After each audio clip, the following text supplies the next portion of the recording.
चलो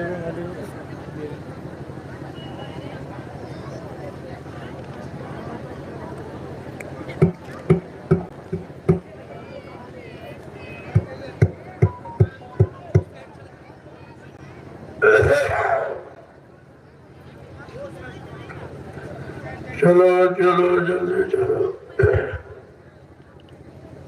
दौड़ के प्रेमियों सत्संग का समय हो गया। सब लोग सामने आके बैठो ताकि एक एक वचन वाणी आपकी समझ में आ जाए। जब सामने बैठ के सुनोगे तब तुम्हारी समझ में आएगा कि सत्संग किसे कहते। सत्संग कोई कथा वार्ता का नाम नहीं है। सत्संग कोई भाषण स्पीच प्रवचन का काम नहीं है। सत्संग कोई मनोरंजन नहीं है। यह संत महापुरुषों की वचन वाणी जो हम सब जीवों की वह पार कहानी है। ये जीवात्माएं महासागर के पार कैसे जाएंगी, अपने सच्चे मालिक प्रीतम का कैसे दर्शन दीदार करेंगी। प्रेमियों, इस युक्ति का नाम है सत्संग। सत्य माने ईश्वर, संग माने साक्षात्कार। ये जीवात्मा सूरत को मुद्दतों से अपने मालिक प्रीतम का दर्शन दीदार छोड़ चुकी। अब इसे कौन ले जाएगा, कौन पहुंचाएगा, कौन मिलाएगा? उस मिलाने वाले को कहते हैं संत सद्गुरु, और मिलाने वाली युक्ति का नाम है सत्संग। ये चीज आपको समझनी चाहिए, और ये दोनों चीजें आपको समय से मिली, लेकिन आपने उसकी कदर नहीं की। किसी पुण्य कर्म के कारण संत महापुरुषों के दर पे आप आ गए, लेकिन आपने उनकी कदर नहीं की, उनको जाना माना पहचाना नहीं। ये तुम्हारे जीवन का सबसे बड़ा धोखा, और इस धोखे की पूर्ति रुपए पैसे धन दौलत सामान से आप नहीं कर सकते, क्योंकि सद्गुरु दयाल की दया ये रुपए पैसे से मोल नहीं मिलती। जब उनकी मौज मर्जी हम सब कलयुग के जीवों पर हो जाती है तो वो अपनी दया की बरसात कर देती। अब यह है उनकी दया की बरसात में कितने जीव टिक पाते, कितने छोड़ के भाग जाते। इसी को कहते हैं छटनी और कटनी। बहुत पहले कहा गया था, बच्चा आगे मेरी संगत बहुत पड़ेगी, जैसे नदी में बाढ़ आती, एक दिन मेरी संगत ऐसे ही बढ़ेगी। तब बच्चा छटनी होगी और कटनी होगी। इस पर जो लोग नहीं मान पाए, बच्चों को नहीं समझ पाए, वादों पर विश्वास नहीं कर पाए, तो कुदरत चटनी भी करेगी। ये तीनों काम आपके सामने हो रहे हैं, लेकिन आप समझ नहीं पा रहे, क्योंकि तुमने गुरु के बच्चों को संभाल के नहीं रखा। अगर बच्चों को संभाल के रखा होता तो तुम शंका संदेह बोल भ्रम से बच जाते। इसीलिए बाबा जी ने क्या कहा था, कहा बच्चा मेरे सत्संग बच्चों को बहुत संभाल के रखना। जैसे लो रुपए पैसे सोने चांदी हीरे जवाहरात को काट पे बांध के रखो, ऐसे मेरे बच्चों को संभाल के रखना। अगर कहीं मेरे बच्चों को भुला दिया तो तुम मेरी दया दुआ और दया के भंडार से करोड़ों कोस पीछे चले जाओ। आज आपका वही हाल होगा। तुमने दया बुलाई, गुरु से कितनी दूर चले गए। गुरु की गौरव गरिमा से बिल्कुल अज्ञान हो गए, वो जानकारी आपके पास। जबकि बाबा जी ने अपना जो परिचय दिया, इस धरती मंडल पर किसी शक्ति ने नहीं, और फिर भी तुम भ्रमित हो गए, भूल गए। अगर तुम वचनों को याद रखते हैं तो आज गुरु की दया से तुम वंचित नहीं होते। ये बीमारी, महामारी, लड़ाई झगड़े, दैवी प्रकोप, दुर्घटना या काल मौत, ये आपका पीछा नहीं करती, ये सब से आप बच जाते हैं, लेकिन आपने कुछ किया नहीं। इसलिए आज अवसर मिला है एक एक वचन को फिर से याद करो। जो तुम भूल गए हो, बाबा जी ने 10 जुलाई 1952 से और 2012 60 बरस आपको सुनाया, समझाया, जगाया, चिताया, होश में लाके खड़ा किया, लेकिन आप सब भूल गए। एक भी वचन तुम्हारे पास गुरु का नहीं। तो आपसे कुछ पूछने आया हूं और कुछ बताने आया, और मेरा कोई काम, कोई निंदा, आलोचना, बुराई किसी की करने नहीं है, लेकिन सच्चाई को खोल के कहने आया। सच्चाई कभी निंदा, आलोचना, बुराई नहीं होती, और सच्चाई को कहना चाहिए।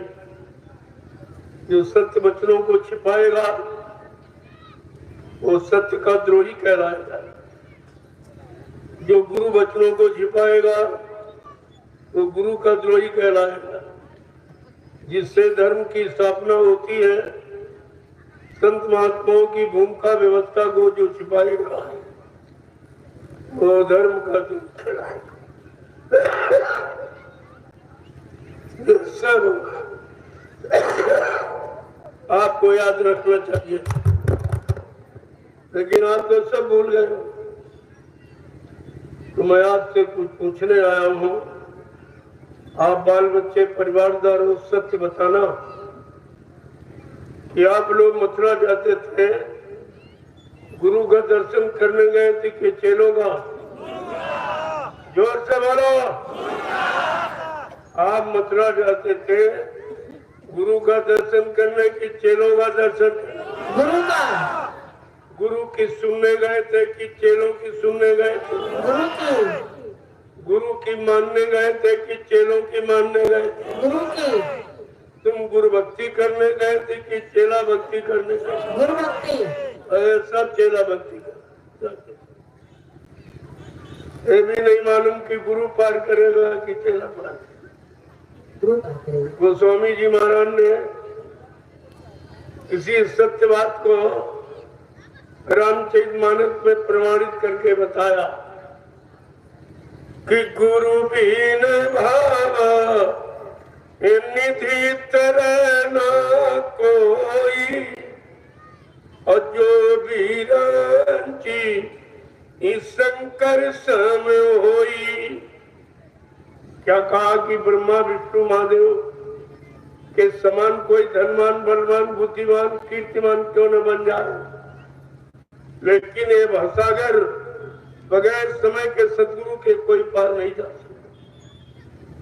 और वह सदगुरु जो नाम जहाज लेके आया, बगैर नाम के तो कोई पार जा ही नहीं सकता। और बाबा जी ने आपको बताया भी कि बच्चा, मैं अब की बार जय गुरुदेव नाम का इतना बड़ा जहाज लेके आया हूँ, अगर सारी दुनिया मेरे जय गुरुदेव नाम जहाज पर सवार हो जाए तो मेरे जहाज का एक कोना ही भरेगा। तुम आपसे पूछ रहा हूँ, क्या जहाज खाली लौट गया? तो तुम कहते हो बाबा जी चले गए, मर गए, तो क्या जहाज खाली लौट गया? फिर लाने का मतलब क्या?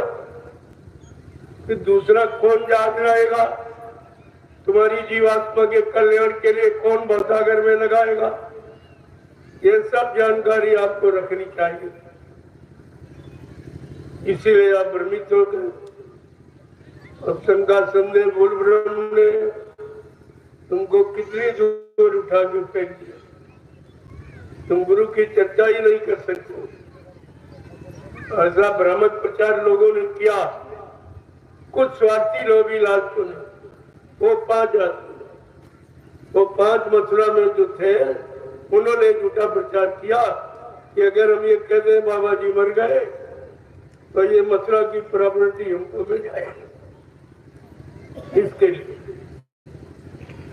कैसे नारकी पात की जीव है जो गुरु को भी नहीं छोड़ते, गुरु से भी नहीं डरते, गुरु से ईश्वर ब्रह्म पर ब्रह्मा का सब डरता, लेकिन स्वार्थी लोभी लालची चेले ये नहीं। अब इनकी क्या दशा होगी यही जाने। मैं इतना जरूर कहूंगा, ये लोग आने वाले भविष्य में अपने आप को बाबा जय गुरुदेव जी महाराज का शिष्य भी नहीं करा सकते। इन्होंने शिष्य बनने का अधिकार खो दिया। ये छोटा मोटा अपराध नहीं है और इस अपराध की सजा कोई माफ नहीं कर। अब उन्हीं की दया हो जाए कर दे, लेकिन संगत माफ नहीं करे। जिस संगत ये जान जाएगी तो अपना एक एक रुपया जो सेवा का दिया वो इनकी नसों से वसूल करे। वो समय आ रहा, चिंता मत करिए। जिन्होंने संगत का धन खाया या खा रहे लूट रहे, ये कोई बख्शे नहीं जाएगा। जो आप समझते हो तो बख्शती है, ऐसा कोई विधान नहीं। गुरु से कपट और संगत से चोरी और की हुए निर्धन, की हुए कोढ़ी, ये कुदरत की तरफ से सजा। तो इसलिए मैं आपसे एक बात और पूछूंगा, आप लोग सत्य बताइए कि आप लोगों ने गुरु महाराज से नाम दान लिया था कि किसी चेले से लिया? गुरु महाराज से। आपका हाथ गुरु महाराज ने पकड़ा या किसी चेले ने पकड़ा है? गुरु महाराज ने। आपकी जीवात्मा को जगाने का, परमात्मा से मिलाने का, जीवात्मा को निज धाम पहुंचाने का वादा ये गुरु महाराज का है या किसी चेले का है? गुरु महाराज का। और तुम जा कहाँ रहे हो? ये भी नहीं सोच पा रहे हो कि नाम दान गुरु से लिया, चेला गुरु के बने, हाथ गुरु ने पकड़ा, पार ले जाने का वादा गुरु ने किया और जा रहे हो चेलों के साथ। वो चेले जिन्होंने गुरु को नहीं बख्शा तुम्हें बख्श देंगे। जब गुरु को नहीं छोड़ा गया तुम्हें छोड़ देंगे। जरा इन पर विचार कीजिए कि आगे आने वाले भविष्य में ये अपने आप को चेला कहलाएंगे के अधिकारी रहेंगे। लोग कहेंगे तू भी झूठा, तेरा गुरु भी झूठा। जो प्रचार इन्होंने किया, पहले प्रचार किया कि बाबा जी इनामी महाप्रभु हैं, वो सृष्टि नियंता है, मतलब यानी वो इनामी महाप्रभु, वो युग दृष्टा युग सृष्टा है। वो परिवर्तन करने आए, परिवर्तन करके जाए। अब यही कह रहे कि बाबा जी मर के चले, तो बताओ ये काम कौन करेगा? जो वादा किया गया है, जिनका प्रचार आप सबने किया है, तो लोग यही कहेंगे रे तू भी झूठा, तेरा गुरु भी झूठा। क्योंकि जब गुरु झूठा हो जाएगा तुम सब चेले झूठे माने जाओ, तुम्हारा कोई अस्तित्व नहीं रहेगा। तुम्हारी महिमा गुरु के द्वारा हो रही। अगर जय गुरुदेव नाम बोलना बंद कर दो तो तुम्हें कोई पूछेगा नहीं। और जय गुरुदेव नाम किसका जगाया हुआ? बाबा जी का। उनके जगाए नाम को ले रहे हैं, अब उनको नहीं मान। अभी नाम का काम हुआ नहीं, अब काम करने वाला मर गया, ये प्रचार कर रहे। क्योंकि इन्होंने ये प्रचार किया है, आगे समय में भारत की जनता इनका मुंह नोच लेगी। क्योंकि इन्होंने कहा है कि मतलब जय गुरुदेव नाम के द्वारा सच्ची सुख शांति मिलेगी और विश्व की सुख शांति बाबा जी से मिलेगी। अब यही कह रहे हैं बाबा जी मर के चले गए, तो मैं आपसे पूछता हूँ विश्व को सच्ची सुख शांति कौन देगा? ये कौन देने वाला है? कौन दे सकता? इस पर आपको विचार करना चाहिए। तुम आगे आने वाले भविष्य में अपने आप को कैसे कहोगे हम बाबा जी के शिष्य? क्या शिष्य का काम ये होता गुरु के? अपने गुरु को झूठ बोलने वाला, वादा खिलाफी करने वाला, दगेबाजी करने वाला कहे, ऐसा तो शिष्य कभी सुना भी नहीं। इन लोगों ने सारों गुरुओं की महिमा खो दी और सारों शिष्यों की परंपरा को नष्ट कर दिया। इनका छोटा मोटा अपराध नहीं है। ज्ञान दृष्टि से देखा जाए तो अपराध के सिवा इन्होंने कुछ किया ही नहीं, और इस अपराध की सजा कोई माफ कर नहीं सकता। ये अधिकार किसी को नहीं। ये कितना अब एक अपने गुरु के लिए नैतिक है। तुम्हारे गुरु का अपमान होता रहा, तुम कानों से सुनते रहे। अरे मौत अंतिम सजा है, वो भी लोगों ने गुरु को दे दी। मर जाना शब्द किसके लिए प्रयोग करते हो? अपने दुश्मन की। तेरा भाई मर जाए, तेरा बेटा मर जाए, तेरा पति मर जाए, ये तो दुश्मन के लिए प्रयोग किया जाता है। और इन्होंने गुरु के लिए प्रयोग किया कि गुरु मर गया, गुरु मर गया, गुरु। और आप लोग सुनते रहे अपने कान। इतना बड़ा गुरु का अपमान और तुम इतने करोड़ लोग सुनते रहे। तुमको अपने गुरु के प्रति कोई मान सम्मान नहीं जगा, कोई गौरव गरिमा तुम्हारे समझ में नहीं आई। जबकि शास्त्र क्या कह रहे हैं? गुरु निंदा सुने जो काना, पाप लगे गौ घास समाना। जो गुरु की निंदा अपने कानों से सुनता है उसको गौ हत्या के बराबर पाप लगता है। ये पाप तुम सबने किया और कर रहे हो आज, क्योंकि गुरु की महिमा तुम्हारे समझ में नहीं आई। अगर समझ लेते तो अपने गुरु का अपमान कोई सह नहीं सकता। लोग गुरु के अपमान को नहीं सह पाए, अपने आप को कुर्बान कर दिया। और तुम ऐसे चेले हो जो सुनते हो, देखते भी हो, कुछ कहते भी हो, और उन्हीं का साथ उन्हीं के चल रहे, उन्हीं को सहयोग दे रहे। जो चोर की सजा वही चोर के साथ रहने वाले को सजा मिलती है। तुम्हारा अपराध कोई कम नहीं है, तुम भी सजा पाने के अधिकारी हो। तो आपको ये सब सोचना चाहिए। इतना बड़ा अपराध तो यहाँ किसी ने किया नहीं। भगवान राम ने अपने गुरु की बदौलत जनकपुरी में विजय प्राप्त की थी, जो धनुष कोई नहीं तोड़ पाया।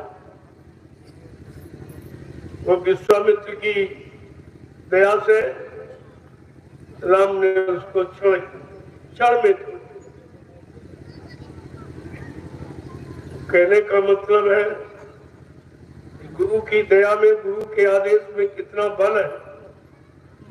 जब गुरु आदेश देते हैं तो शक्ति भी देते हैं, क्योंकि जीव के बस की बात नहीं है कुछ कर सके।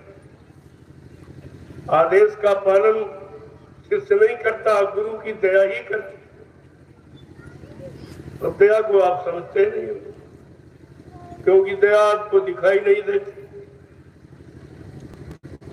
दया तो अनुभव कीजिए, तो अनुभव किया जाता कि दया हो रही कि नहीं।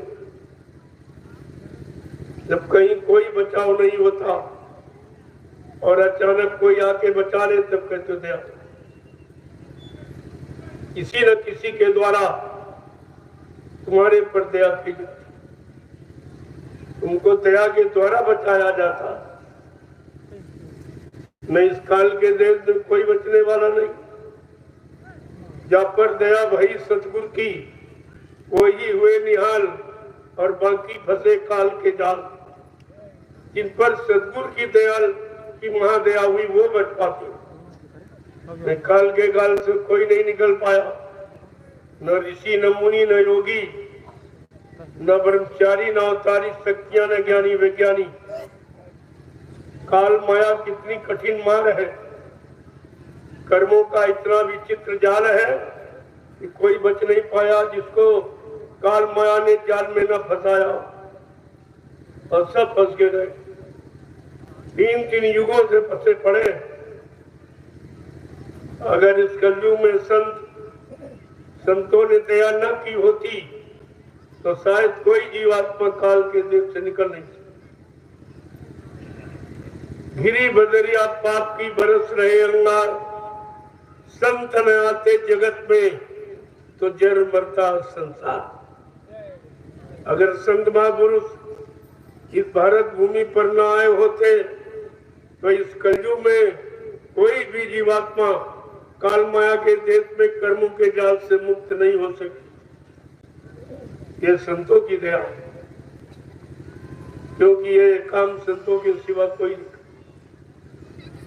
संत उसी देश के रहने वाले हैं जहाँ की ये जीवात्माएं,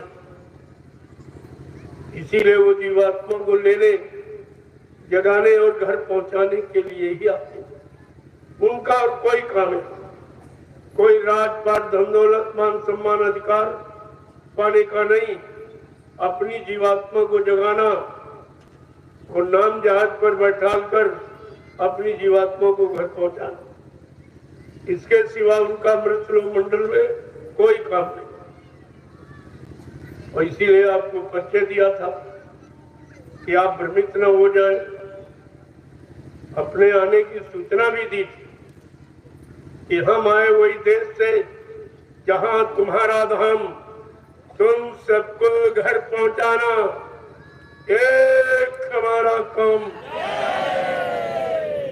फिर आप भ्रमित कैसे? जब कहते हैं मृतलोक मंडल में आने का मेरा एक ही काम है, इन जीवात्माओं को घर पहुंचाना। गुरु ने कहा हम जीवात्माओं को घर पहुंचाएंगे और चेलों ने गुरु को पहले ही पहुंचा दिया। जरा इन चेलों को देखिए, ये क्या कर रहे हैं? गुरु की सारी महिमा खत्म कर, इससे बड़ा अपराधी सृष्टि में कोई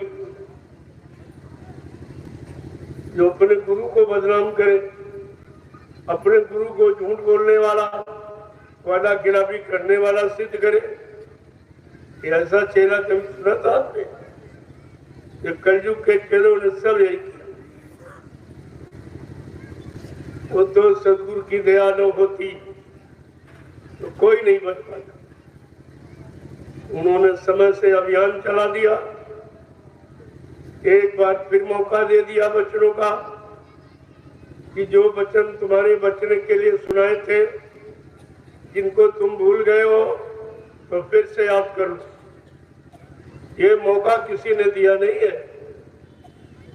राम ने एक ही बार मौका दिया रावण को, नहीं मारा तो मार काट कल्याण कर। और कृष्ण ने एक ही बार मौका दिया यदुवंशियों को और कंस को, नहीं माने तो मार काट। लेकिन ये सदगुरु दयाल, ये दयाल देश से दया का भंडार है। ये मार काट करने वाले नहीं, ये बचाने वाले और पाप कर्मों को क्षमा करने वाले। इसीलिए अभी तक तुम जिंदा हो। जो अपराध तुमने किया था पता नहीं किस नरक में चले जाते, लेकिन गुरु दयालु है जो कि उन्होंने आपको नामदान दिया। गुरु के द्वारा जिसने नामदान पाया है वो कभी नरक की योनि में नहीं जाएगा। उसे बार बार गुरु मानो योनि में जन्म दिलाएंगे और उससे भजन करा ही नहीं। इसलिए 1000 वर्ष का समय रखा और कहा मैंने अपनी तपस्या त्याग के बल पर 1000 वर्ष के लिए सचिव लाऊंगा और जितने जीवों को नामदान दिया है उन सब की जीवात्मा को घर पहुंचाऊंगा। वो 1000 वर्ष के लिए समय रखते। इनको कहते हैं दया के सागर। इतनी बड़ी दया जीवों पर की जबकि जीवों ने कोई अच्छा काम किया, पहले भी बुरा किया और शरण में आए तो गुरु के लिए झूठा प्रचार कर दिया कि मर गए चले। तो अपराध ये सबसे बुरा है। और सबसे बड़ा अपराध ये, फिर भी इतने दयालु हैं कि ऐसे गंदे कमजोर जीवों पर दया कर दी कि 1000 वर्ष के लिए समय निर्धारित किया। 1000 वर्ष का समय मैंने रखा, जिनको जिनको नामदान दिया उनकी जीवात्मा को घर पहुंचाऊंगा।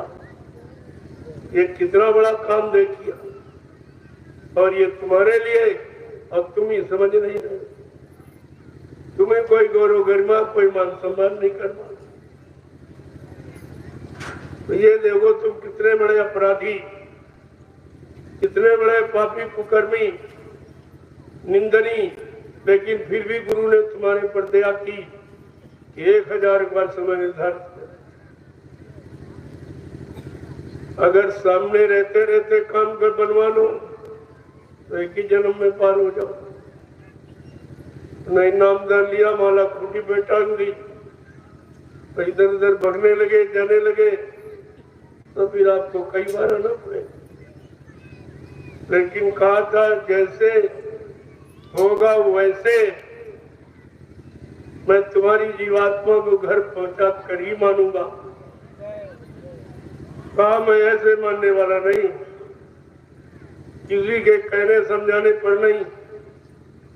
जब तक तुम्हारी जीवात्मा को घर नहीं पहुंचा लूंगा, चाहे हमको इसी शरीर में 400 वर्ष क्यों न रहना पड़े, लेकिन ये काम करके इतना बड़ा वादा सृष्टि में किसी ने किया ही नहीं। और आप ऐसे दयालु को नहीं समझ पाए जिसने तुम्हारी जीवात्मा के कल्याण उद्धार के लिए 400 वर्ष तक रहने का वादा किया, लेकिन कहा काम करके जाओ।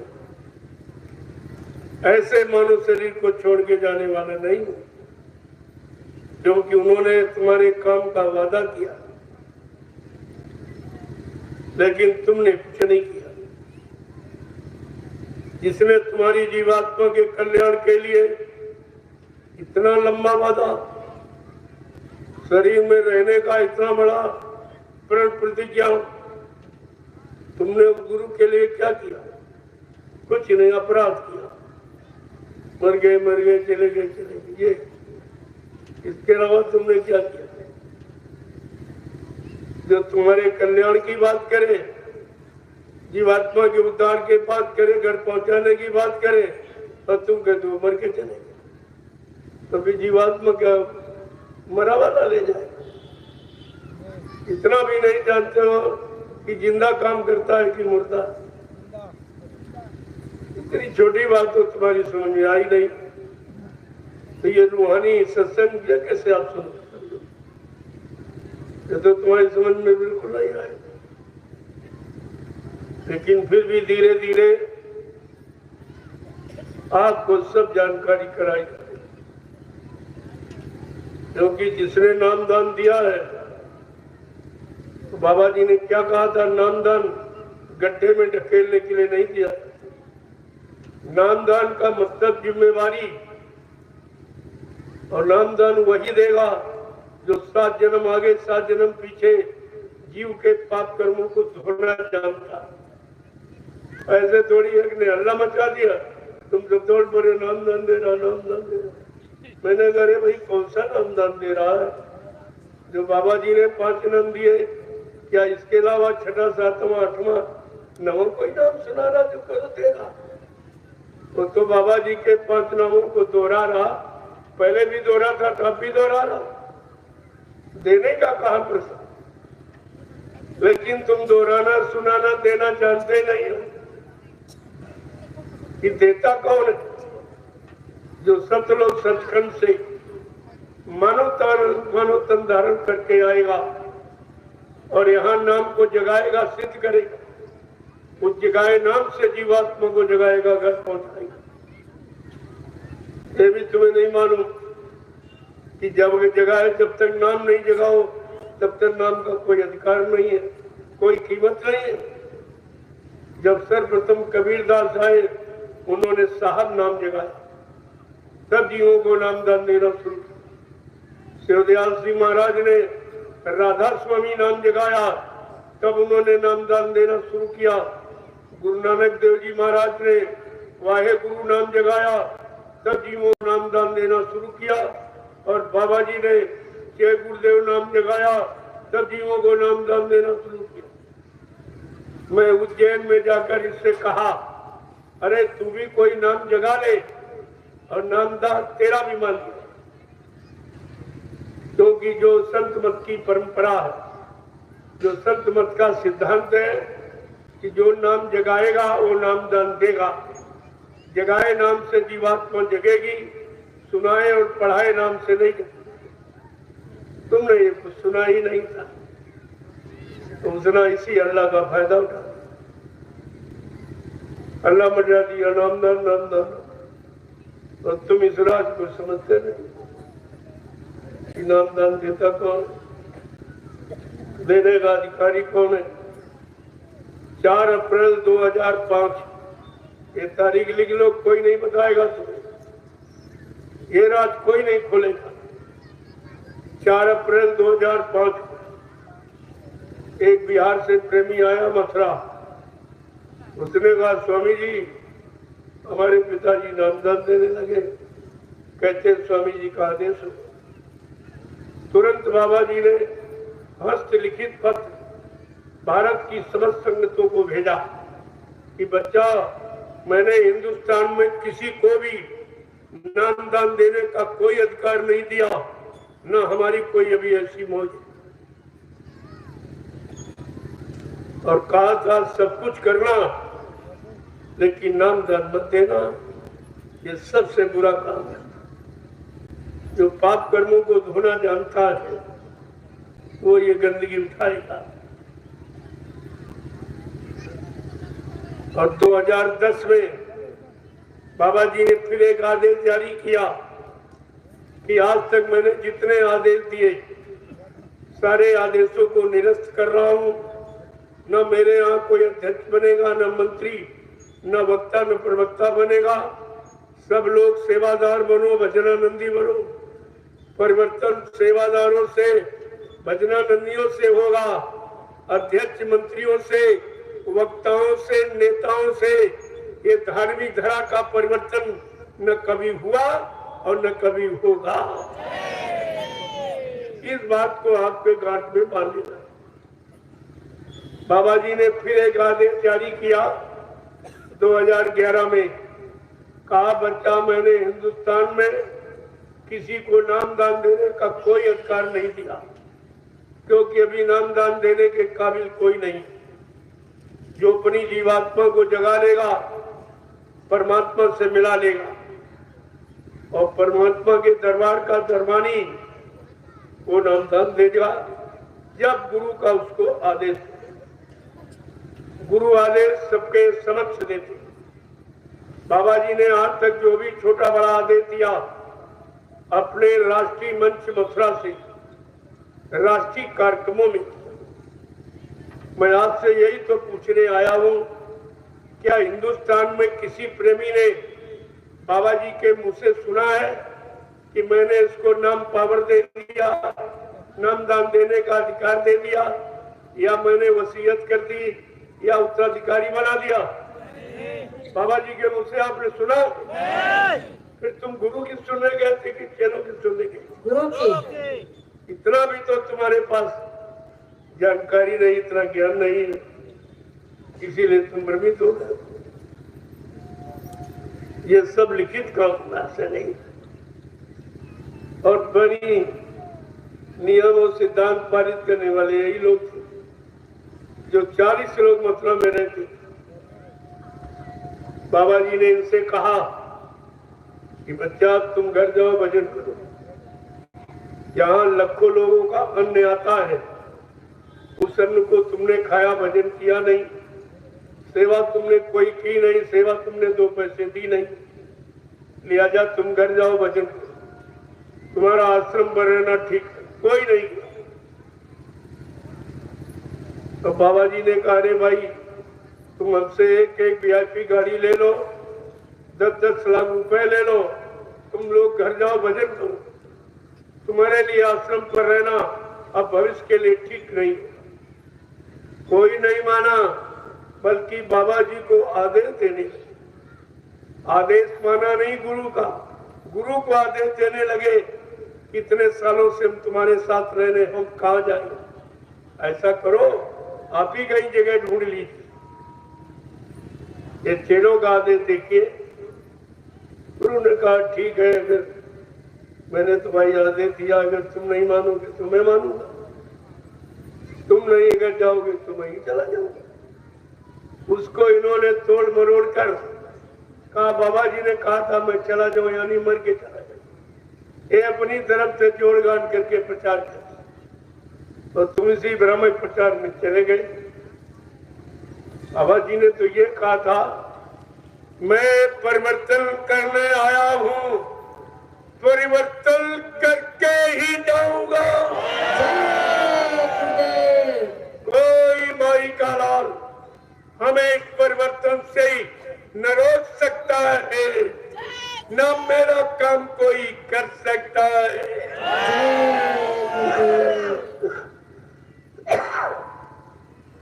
आप लोगों को ये समझ में नहीं आया। फिर आपसे क्या कहा था, मैं कलयुग का इतिहास बनाने आया हूं। कलयुग का इतिहास बनाने आया। लोग सतयुग त्रेता द्वापर के इतिहास को भूल जाएंगे, मैं ऐसा कलयुग का इतिहास बनाऊंगा जो भूते न भविष्यति। लोग सतयुग त्रेता द्वापर के इतिहास को पढ़ना भूल जाएंगे, और इसी भारत भूमि पर ऐसा चमत्कार करूंगा जिसको हिंदुस्तान ही नहीं सारा विश्व नमस्कार करेगा। ये सब आप बोल गए। तुम्हारे पास गुरु का कोई वचन नहीं। जब कोई वचन नहीं तो शंका से कैसे बचोगे? शंका में तुम फंसे। कहा था बच्चा गांधी महात्मा तो चूक गए, वो गोली के शिकार हो गए, लेकिन बच्चा मैं चूकने वाला नहीं, मैं अपना काम करके ही जाऊंगा। अगर जरूरत पड़ी तो मैं इसी शरीर में 400 वर्ष तक रहूंगा और काम करके ही जाऊंगा। ये सब आपको वचन याद रखने चाहिए थे। अगर ये वचन याद होते, कोई माई का लाल तुम्हें शंका संदेह बोलभर में फंसा नहीं सकता। ये गुरु वचनों को भूलने का परिणाम है कि आप शंका संदेह में चले। गुरु से कितनी दूरी आपकी हो। इन लोगों ने ऐसा प्रचार किया कि तुमको गुरु से बिल्कुल ही अलग है। जब कोई कहता भाई ये मर गए तो आदमी उससे रिश्ता तोड़ देता है। मुर्दे से रिश्ता कोई जोड़ता नहीं, जिंदे से। इतना भ्रमक प्रचार और प्रमाण कुछ है। आज तक कोई प्रमाण नहीं है कि बाबा जी की मौत का। ये सब छक गए। रिश्वत देते देते कोर्ट में कितनी रिश्वत दी, कितने अधिकारियों को खरीदा, जितनी सेवा तुमने दी सब इसी रिश्वत में चली। यानी गुरु की सच्चाई छिपाने में तुम्हारी सेवाएं जा रही हैं। अब सोचो इस सेवा का लाभ मिलेगा कि तुमको भी इसका परिणाम भोगना पड़ेगा। जब तुमको इन्होंने बुलाया था मथुरा में कि अंतिम दर्शन कर जाओ, तो आप किसी को दर्शन कराया गया था? अरे तुम्हें कहना चाहिए था कि आपने दर्शन के लिए बुलाया है, जरा दर्शन तो करा दो। किसी को नहीं। तो पुतला बना के ले आए, उसको इसीलिए कमरे में बंद करिया, ताला डाल। तुम भी परिवार समाज में रहते हो, क्या किसी मुर्दे को कभी कमरे में बंद करके ताला डाल के देखा आपने? नहीं। ये क्या क्या है?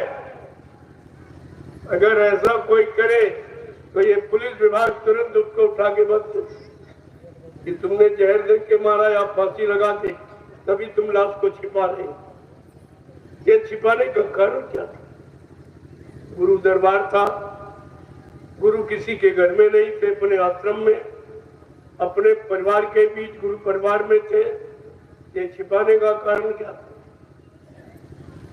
जब लोगों ने कहा नहीं नहीं दिखाइए दिखाइए, तो फट से कमरे से निकाला, एक शीशे का ताबूत बना के ले आए थे, उसमें बंद किया। और वो ताबूत 3.5 फुट का था और बाबा जी के शरीर की लंबाई 5 फुट 5.5 इंच। पूछा गया क्या मरने के बाद शरीर सिकुड़ जाता है कि हड्डी कम हो जाती है? तो प्रमाणित करने लिए कहा तो फट से मंच पर ऊपर रखी, किसी की नजर नहीं पड़ने दी। अगर नीचे रखते तो कोई न कोई प्रेमी देख ही लेता, किसी को नहीं दिखा। मंच के ऊपर और वहीं से अनाउंसमेंट कर रहे हैं कि बाबा जी को नहलाया जा रहा, कपड़े बदले जा रहे, ये सब बहुत नाटक किया और आपने कुछ समझा नहीं इसके बारे में। तुम्हारे गांव मोहल्ले में भी लोग रोज ही लगभग मरते हैं, रोज आप ये सब देखते हो। क्या इस तरह किसी मुद्दे के साथ किया गया जो बाबा जी के पुतले को छिपाने के लिए सब? जब लोगों ने कहा नहीं नहीं जबरदस्ती दो खोल कर, तब इन्होंने जो समय निर्धारित किया था उसके 1.5-2 घंटे पहले ही उस पुतले को जला के नामो निशान मिटा दिया। जब कहा गया तो हम इसकी राख का टेस्ट कराएंगे, ये राख मनुष्य शरीर की हड्डियों की है कि लकड़ी। जब डॉक्टर के यहाँ टेस्ट करने के भेजा गया तो डॉक्टर ने कहा रे भाई तो चंदन की लकड़ी की राख है, मनुष्य के शरीर की राख नहीं। फट से 6 करोड़ रुपए भर दिया, वो भी झूठ छिप गया और झूठ के पीछे तुम भी दबे पड़े। हमारी भी समझ में कुछ नहीं आ रहा। और वो जब पुतला इन लोगों को इन्होंने जलाया तो ये कुदरत को मंजूर नहीं हुआ, क्योंकि पुतला जलाना भी महापुरुष का अपमान है। इस अपमान को कुदरत नहीं सह पाई। तो आप लोग गए थे, देखा होगा, अचानक एक काली आंधी आ गई, एक कुदरत की तरफ से अचानक काली आंधी जो पुतले को उड़ा के ले गई। पुतला भी इनके हाथ नहीं लगा। समय आने पर सब आपको दिखाया जाएगा इन लोगों ने क्या क्या किया अपने गुरु के प्रति। जो सृष्टि में किसी गुरु भक्त ने अपने गुरु के साथ ऐसा गंदा व्यवहार नहीं। आप थोड़ा इंतजार कर लो, ये सब तुम्हारे सामने ला के खड़ा कर दिया। ये ऐसे मैंने कह रहा हूं, तो मैंने 28 मई 2012 से ढिंढोरा पीटा है सारे हिंदुस्तान में। मैं कई बार आपके गोरखपुर आया, जो पहले बताया आज बता, मेरे में कोई आप हेरा फेरी नहीं पाए। जो कहूंगा उस सत्य को कहता ही रहूं, उसमें दल बदल की बात नहीं है, क्योंकि हमारा कोई स्वार्थ नहीं।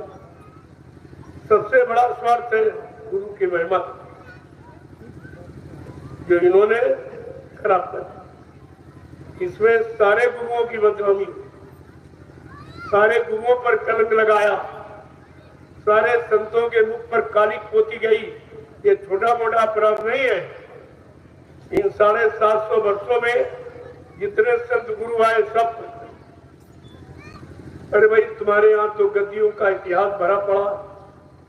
सम्राट की गद्दी, बादशाह की गद्दी, राजा महाराजों की गद्दी, गुरु की गद्दी, संतों की गद्दी। अरे आप पढ़ लेते कि गद्दी का मूल अधिकारी कौन होता, गुरु की गद्दी का अधिकारी कौन होता है?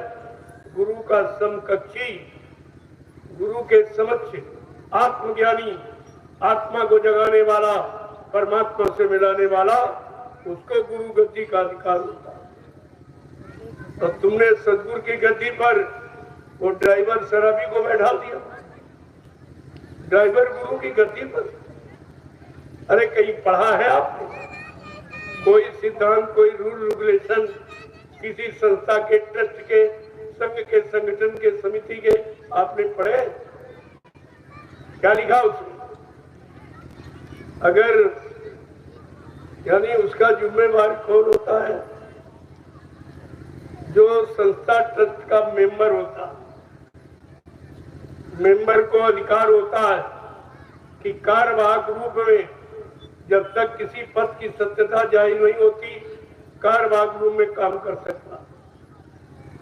ये ड्राइवर मथुरा वाला ये भी मेंबर नहीं ट्रस्ट का, और उज्जैन वाला भी मेंबर नहीं। ये दोनों अवैध हैं, इन पर मुकदमा कर दिया गया कि सिद्ध करो ये काम तो संगत का कैसे कर, ये गुरुवाई कैसे कर रहे हो नामदान?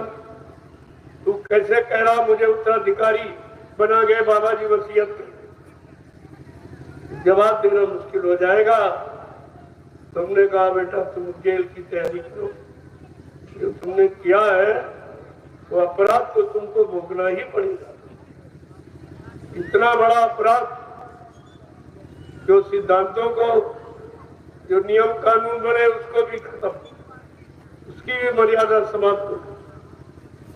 ये ड्राइवर 2-2.5 वर्ष गाड़ी चलाई बाबा जी, तो उत्तराधिकारी बन गया। और तुम क्या करते? ये बोरा वालों को शर्म नहीं आती? चिल्लू भर पानी में डूब के मर जाना चाहिए। गुरु का आदेश तुमने माना, टाट बोरा पहन के तपस्या तुमने की, भजन तुमने किया, सेवा प्रचार तुमने किया, सेवा तुमने दी, सेवा तुमने की, तुम्हारा कोई अधिकार नहीं। और जिसने कुछ नहीं किया, पहले भी शराब पीता था, आज भी पीता, ऐसे शराबी को गुरु की गद्दी पर बैठा दोगे तो गुरु की गद्दी की मर्यादा का क्या होगा? इस पर तुमने कभी विचार किया है? कुछ नहीं। अरे वो तो उस समय उसका शासन था, अब उस पार्टी का वो रिश्तेदार था। इन लोगों ने रिश्तेदारी निभाकर उस ड्राइवर शराबी को सदगुरु दाता दयालु की गद्दी पर बैठा, जबरदस्ती। अरे जब इन्होंने कहा बाबा जी मर गए, बाबा जी देव गुरुदेव धर्म प्रचारक संस्था ट्रस्ट के अध्यक्ष थे, जब अध्यक्ष मर जाता है तो संस्था भंग कर दी जाती, दोबारा चुनाव होता है। न संस्था भंग कर की गई, न दोबारा चुनाव किया गया। उस प्रशासन ने जबरदस्ती अपने नाते रिश्तेदार समझकर उस ड्राइवर को पगड़ी बांध के गद्दी पर बैठा। ये कहां का नियम कानून है? आज वो प्रशासन का भी सफाया हो, वो भी साफ हो गई, सफा भी चली। जिसने जिसे संतों को छेड़ा, कांग्रेस ने बाबा जी को जेल में बंद किया, आज नामो निशान खत्म उत्तर प्रदेश में। और बसपा ने क्या किया कि बाबा जी के पास बहुत जमीन है, चलो एक चमड़े का उद्योग खोलूंगी, वो भी साफ हो गई। और इसके बाद ये मौजूद था पूरा परिवार वहां मथुरा में, लेकिन अपने मुंह से नहीं कहा ये पुतला है, ये राज छिपाया, तो आज इसका भी सफाया। अब ये एक बचा है, देखो क्या करता है, इसकी भी देख। मैंने तो इससे भी प्रार्थना की है, महात्मा प्रार्थना ही करते कि किसी तरह से प्रजा और राजा दोनों बचे, दोनों का भला हो, दोनों का कल्याण हो। महात्मा तो एक चाहिए। मैंने कहा रे भाई 2024 का चुनाव स्थगित कर, नहीं भारत के जनता के चिथड़े उड़ जाएंगे, न राजा बचेगा न प्रजा बचेगी, कुछ नहीं तुम्हारे पास बचेगा। इसलिए 24 के चुनाव को स्थगित कर दो। मैं प्रार्थना करता हूँ देश की जनता की भलाई के बारे में सोचो, उसके कल्याण हित के बारे में सोचो कि तुम राजा हो, तुम्हारा प्रजा पर अधिकार है, तुम्हारे लिए कानून बना है। जहाँ सुराज पूरी प्रजा दुखारी, सो न भवस नरक अधिकारी। जिसके राज में प्रजा दुखी है वो राजा नरक में जाता है। ये रामचरितमानस कह रही है। और मैं इसलिए कह रहा हूँ कि तुम श्री राम को मान रहे हो, श्री राम की जय जयकार कर रहे हो, श्री राम को आगे मुद्दा बनाए हो, तो श्री राम की के सिद्धांतों को भी तो मानो। उन्होंने क्या किया ये करके दिखाइए आप, तब माना जाएगा आप श्री राम के मानने वाले। श्री राम कहने वाला तो श्री राम का भक्त नहीं कहा जाएगा। जो श्री राम ने किया या उन्होंने जो बताया, जो कहा, उसका पालन करने वाला सीताराम का भक्त कहलाएगा। ये छिपाने की बात मत करो, नहीं तो बहुत सजा पाओगे। इन धार्मिक शक्तियों को अपने स्वार्थ का मुद्दा मत बनाइए, नहीं कुदरत की तरफ से भारी सजा मिलेगी। बाद में आप मत कहना किसी ने बताया, कोई तो नहीं बताया, लेकिन मैं तो बता रहा हूँ। मैं आपके हित में कह रहा हूँ, आपके भले कल्याण के लिए कह रहा हूँ। ना मानो तो तुम जानो, तुम्हारा काम है, लेकिन ये नहीं कह सकते किसी ने बताया नहीं। यही महाभारत में था, किसी ने नहीं कहा कि अन्याय है, ये पाप है, और सब होता रहा, सब देखते रहे बैठे, किसी का मुंह नहीं खुला। लेकिन कोई न कोई तो सत्य कहने के लिए रहता है, क्योंकि सत्य का बीज कभी निर्बीज नहीं होता। उस समय भी कहने वाला था महात्मा विदुर, उसने कहा था अधर्मी राजा के राज्य में मैं कम नहीं, इसका राज्य बिल्कुल पापमय है, और मतलब यानी सबको दुख देने वाला, सबको कष्ट देने वाला। इतनी हिंसा होगी, हत्या होगी कि तुमको रोने के लिए आंसू कब पड़ जाएंगे। सब कुछ बताया, जब नहीं माने तो महात्मा विदुर ने इस्तीफा दिया कि मैं ऐसे अधर्मी राजा के राज के काम न करूं। वही बचा, बाकी सब मारी। जो अपने को बड़ा बड़ा कहते थे, भीष्म पितामह गुरु द्रोणाचार्य, यानी कोई बाकी रास्ता। ये समय का इतिहास है, वो तो द्वापर का था, अब ये कलयुग का इतिहास। जो बाबा जी ने कहा मैं कलयुग का इतिहास बनाऊंगा, ऐसा कोई सृष्टि में है जो कलयुग का इतिहास बना दे? उन्होंने तो चैलेंज के साथ कहा मैं कलयुग का इतिहास बनाने आया हूं, ऐसा इतिहास बनाऊंगा जो भूते न भविष्य थे। सतयुग त्रेता द्वापर के लोग अपने अपने युग का इतिहास पढ़ना भूल जाएंगे। मैं इसी भारत भूमि पर ऐसा चमत्कार करके दिखाऊंगा जिसको हिंदुस्तानी नहीं सारा विश्व नमस्कार करेगा।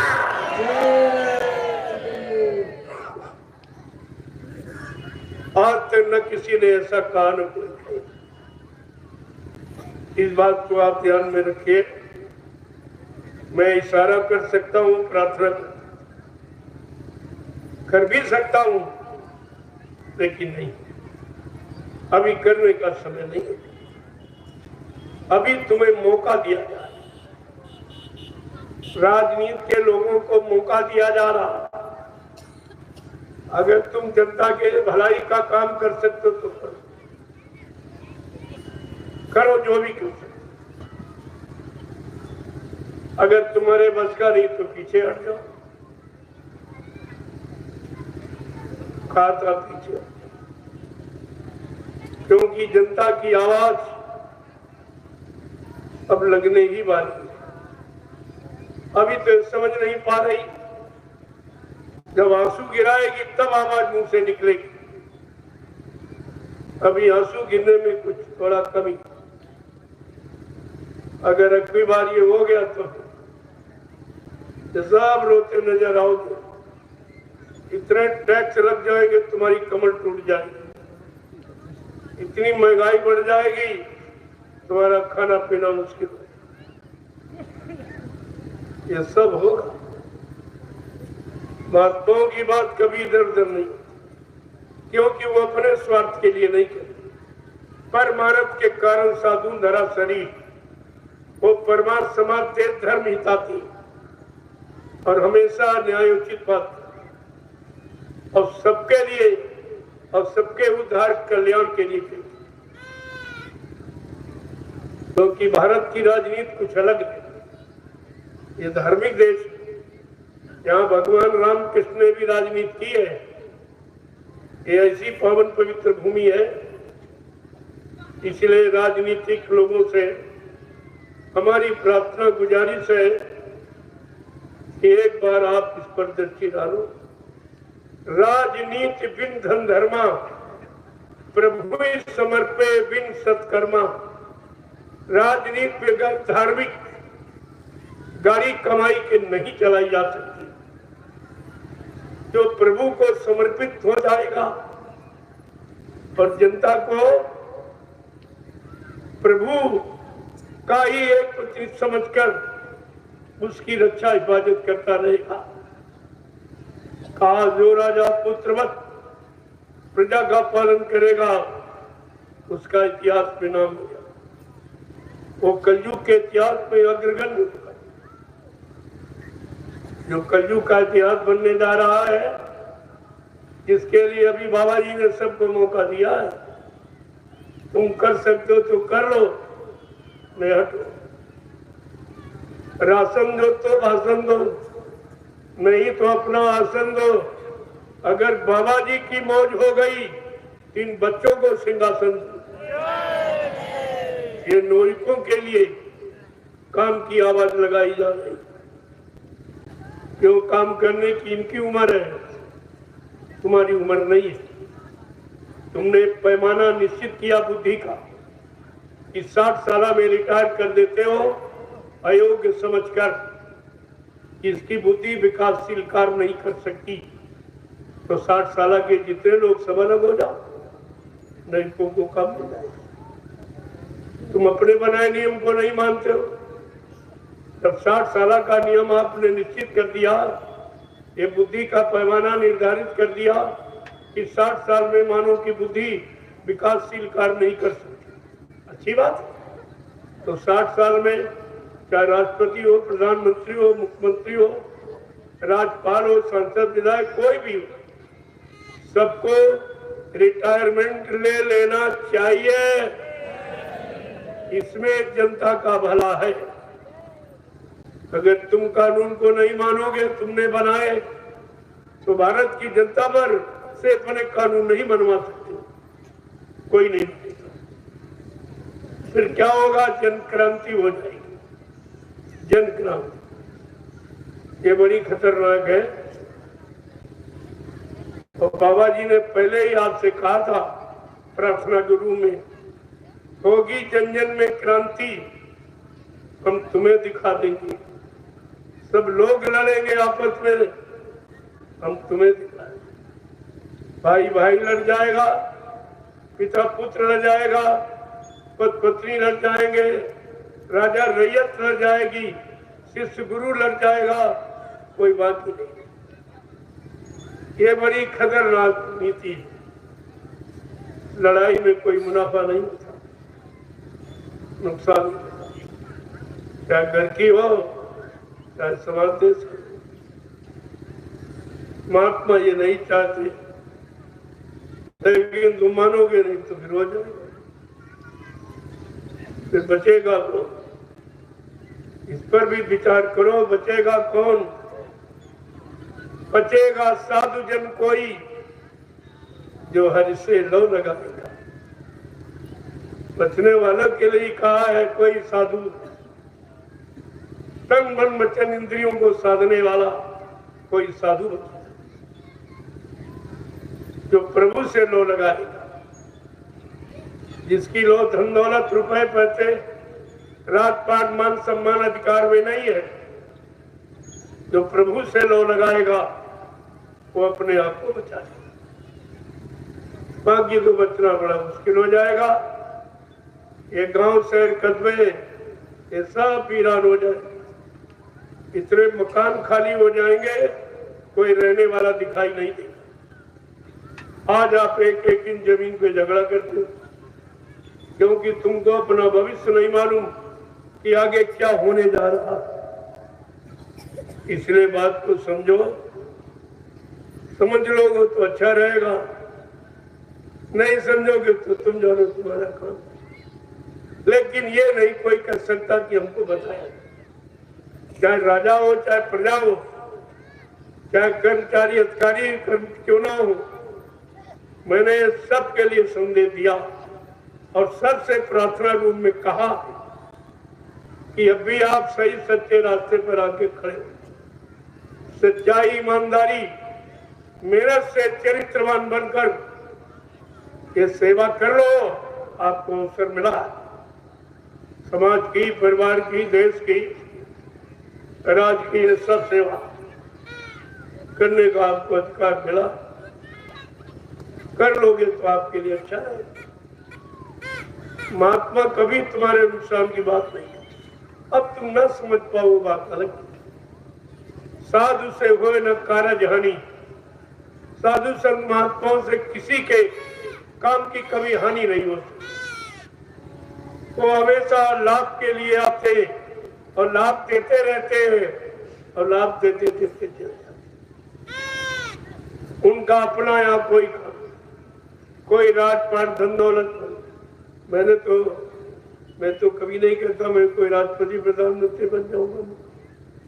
मैं तो पहले ही कह रहा हूं, जो आपने कानून 60 साल का बनाया तो 60 साल में आप लोग अलग हो जाओ, सलाह दो, लेकिन काम नौजवानों को करने की, काम करने की इनकी उम्र है, काम करने का इनका समय है, इनके पास काम करने की क्षमता और शक्ति।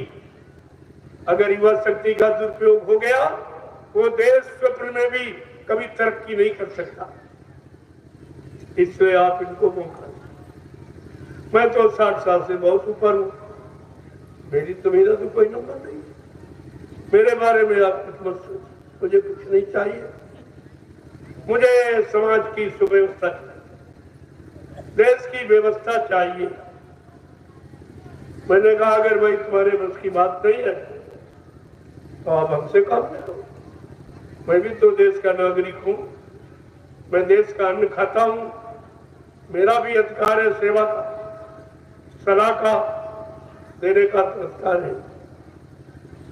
और नहीं भाई लोग तो आपकी बात है, जैसा चाहो वैसा करो, लेकिन ये नहीं कह सकते हो कि किसी ने बताया। मैं आज 28 मई 2012 से लगातार पूरे हिंदुस्तान में यही राष्ट्रीय मंच लगाकर सबको आगाह करता हूं। धर्म का विशुद्ध संदेश, सच्ची नीति और न्याय क्या, ये लोगों को बताता हूं और कराता हूं, करके भी दिखाता हूं। हमारी एक वैचारिक प्रचार समिति है, जय गुरुदेव आध्यात्मिक वैचारिक प्रचार समिति, जो मैंने बनाई है, मैं उसका अध्यक्ष हूं और मैं मेरी समझ निःशुल्क सेवा करती हूं। पूरे मानव जात की निःशुल्क सेवा। हमारे यहाँ बिना दहेज की शादियां, आदर्श विवाह जो सरकार कहती है, मैंने करके दिखाया। हजारों शादियां प्रतिवर्ष जय गुरुदेव आध्यात्मिक वैचारिक प्रचार समिति करती है। आदर्श विवाह यानी निःशुल्क बिना दहेज के। और जितने मानव जीवन के संस्कार हैं, मुंडन संस्कार, नामांकरण संस्कार, यज्ञोपवीत संस्कार और पानी ग्रहण संस्कार, ये सब हमारी समिति निःशुल्क सेवा करती है। देश भोजन का कोई पैसा नहीं, आश्रम में हजारों व्यक्ति भोजन करते, किसी से भोजन का पैसा, बिजली पानी का पैसा नहीं, ठहरने का कोई पैसा नहीं। 3 आश्रमों का निर्माण मैंने किया। ये गुरुदेव आध्यात्मिक आश्रम गुरुद्वारा सदगुरु धाम नैमिषारण, सीतापुर, उत्तर प्रदेश। और दूसरा आश्रम है वहां से 20 किलोमीटर चलकर रामशाला गांव में, मिश्रिक में और सीतापुर में ही ये देव गुरुदेव आध्यात्मिक ज्ञान आश्रम का निर्माण किया हो। वहां पर हजारों प्रेमी रहे। और इसके बाद तीसरा आश्रम दयाल आश्रम आपके हरदोई जनपद में, उसी सतगुरु धाम से 5-7 किलोमीटर, गोमती नदी के इस पार सतगुरु धाम, उस पार ये दयाल आश्रम है। लेकिन हरदोई जमुनिया गांव में पड़ता है, वहां पर बढ़ता, वहां भी भंडारा चलता, वहां भी प्रेमी रहे।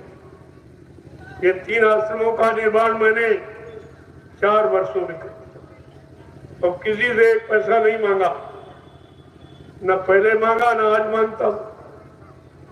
जो प्रेमी स्वेच्छा से कहते हमारा भी अच्छे काम में लग जाए, अच्छी जगह मिल जाए, हमको भी कुछ का लाभ मिल जाए, तुमने कहा ठीक है। तो मैंने वो सब नैमिषारण की पावन पवित्र भूमि पर लगा। तो कहने का मतलब यह है, जब पैसे का सही प्रयोग होगा, सही जगह लगेगा, जिससे लाखों लोग लाभ उठाए, ये है परमार्थी लाभ। और ये कोई नहीं करता कि वहां परमार्थी लाभ जानते नहीं, ये किसी को मालूम नहीं। किसी साधु महात्मा से पूछो, इसके बारे में कुछ नहीं जानते कि परमार्थी सेवा क्या है, परमार्थी लाभ देने का अधिकारी कौन है, परमार्थी लाभ कहाँ मिल रहा, परमार्थी सेवाएं कहाँ हो रही। ये सब जानकारी करोगे तो आपको बताएंगे 88,000 ऋषियों की तपोभूमि नैमिषारण में परमार्थी सेवाएं हो, और कहीं नहीं। पूरे हिंदुस्तान में चले जाओ, कहीं नहीं। छोटा मोटा काम नहीं समय का, बहुत हो रहा है मुश्किल, और आप सबको उसकी जानकारी दी जा रही। प्रेमी जन बड़े सुख है कि हमको भी परमार्थी सेवा का लाभ मिले, परमार्थी सेवा का समय मिले। तो हमने कहा सब, मेरे यहाँ कोई जात पाती जैसे का बात नहीं, छोटे बड़े गरीब अमीर की कोई बात, सबको परमार्थी सेवा करने का समान अधिकार है सबकी, और उनका लाभ सबके लिए बराबर। ये तो आपको सोचना ही है। लेकिन आप इससे महरूम क्यों, खाली क्यों है, वंचित क्यों है? क्योंकि आप जो कलयुग में संत आए, उनकी बात आपने मानी। महापुरुष जी आपसे पूछते हैं,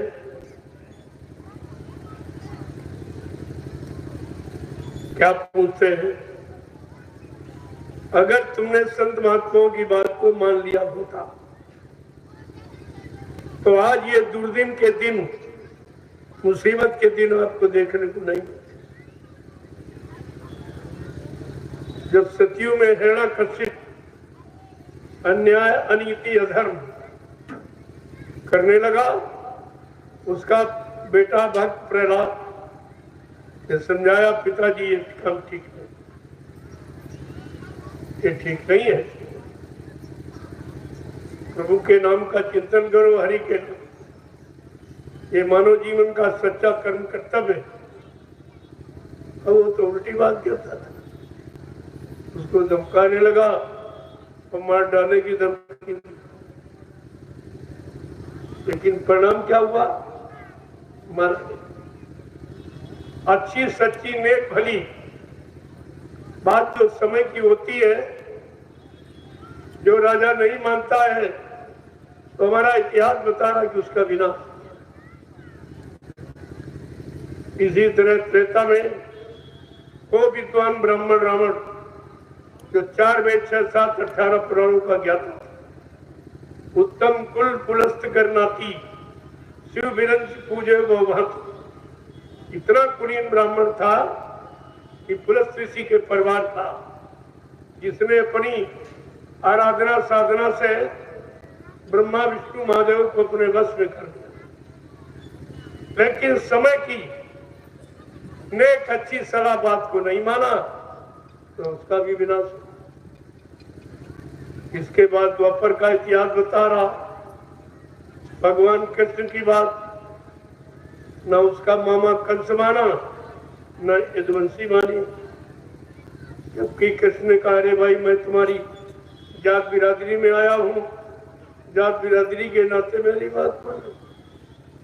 यदुवंशी क्या कहते, जा जात का ग्वाला, गाय चराने वाला, माखन का चोर, तेरी बात मानो। इतने कट शब्दों, अमर्यादित अपना अपमानित शब्दों से कृष्ण को मजबूर कर। तो 18 दिन की एक लीला, एक खेल खेला किसने, 56 करोड़ का सफाया।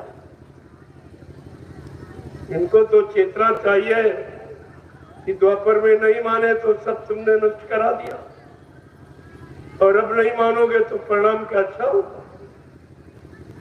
परिणाम तो तुम्हारा बुरा ही होगा। और आज भी वही कौम सामने खड़ी है। जब इतिहास को भूल जाओगे तो परेशानी मुसीबत आपत्ति में फंस। इतिहास वर्तमान को हमेशा सचेत करने के लिए होता है। और तुम्हारे सामने 3 युगों का इतिहास, और फिर भी सचेत न हुए तो कलयुग का अपराधी कभी बच नहीं सकता। उसको माफी भी नहीं मिलेगी, क्योंकि तुम्हारे सामने 3 युगों का इतिहास तुमने किसी की बात नहीं मानी। इसलिए संतों ने कलयुग में आके कहा कि परेशानी आपत्ति मुसीबत का समय कब आएगा, जब तुम संतों की बात नहीं। तो क्या कह रहे कि अगर बात संतों की मानी जो होती, अगर बात संतों की मानी जो होती, तो सिर पे तुम्हारे मुसीबत न आती। तो सिर पे तुम्हारे मुसीबत न आती। अगर बात गुरु जी की मानी जो होती, अगर बात गुरु जी की मानी जो होती, तो सिर पे तुम्हारे मुसीबत न आती। तो सिर पे तुम्हारे मुसीबत न आती। सभी देशवासी ये भाई है अपने, सभी देशवासी ये भाई है अपने। तो फिर पैर की नीति ठानी क्यों तुमने, तो फिर बैर की नीति ठानी क्यों तुमने। दया प्रेम सेवा तुम्हारे में होती। दया प्रेम सेवा तुम्हारे में होती। नदी खून की ये बहाई न होती।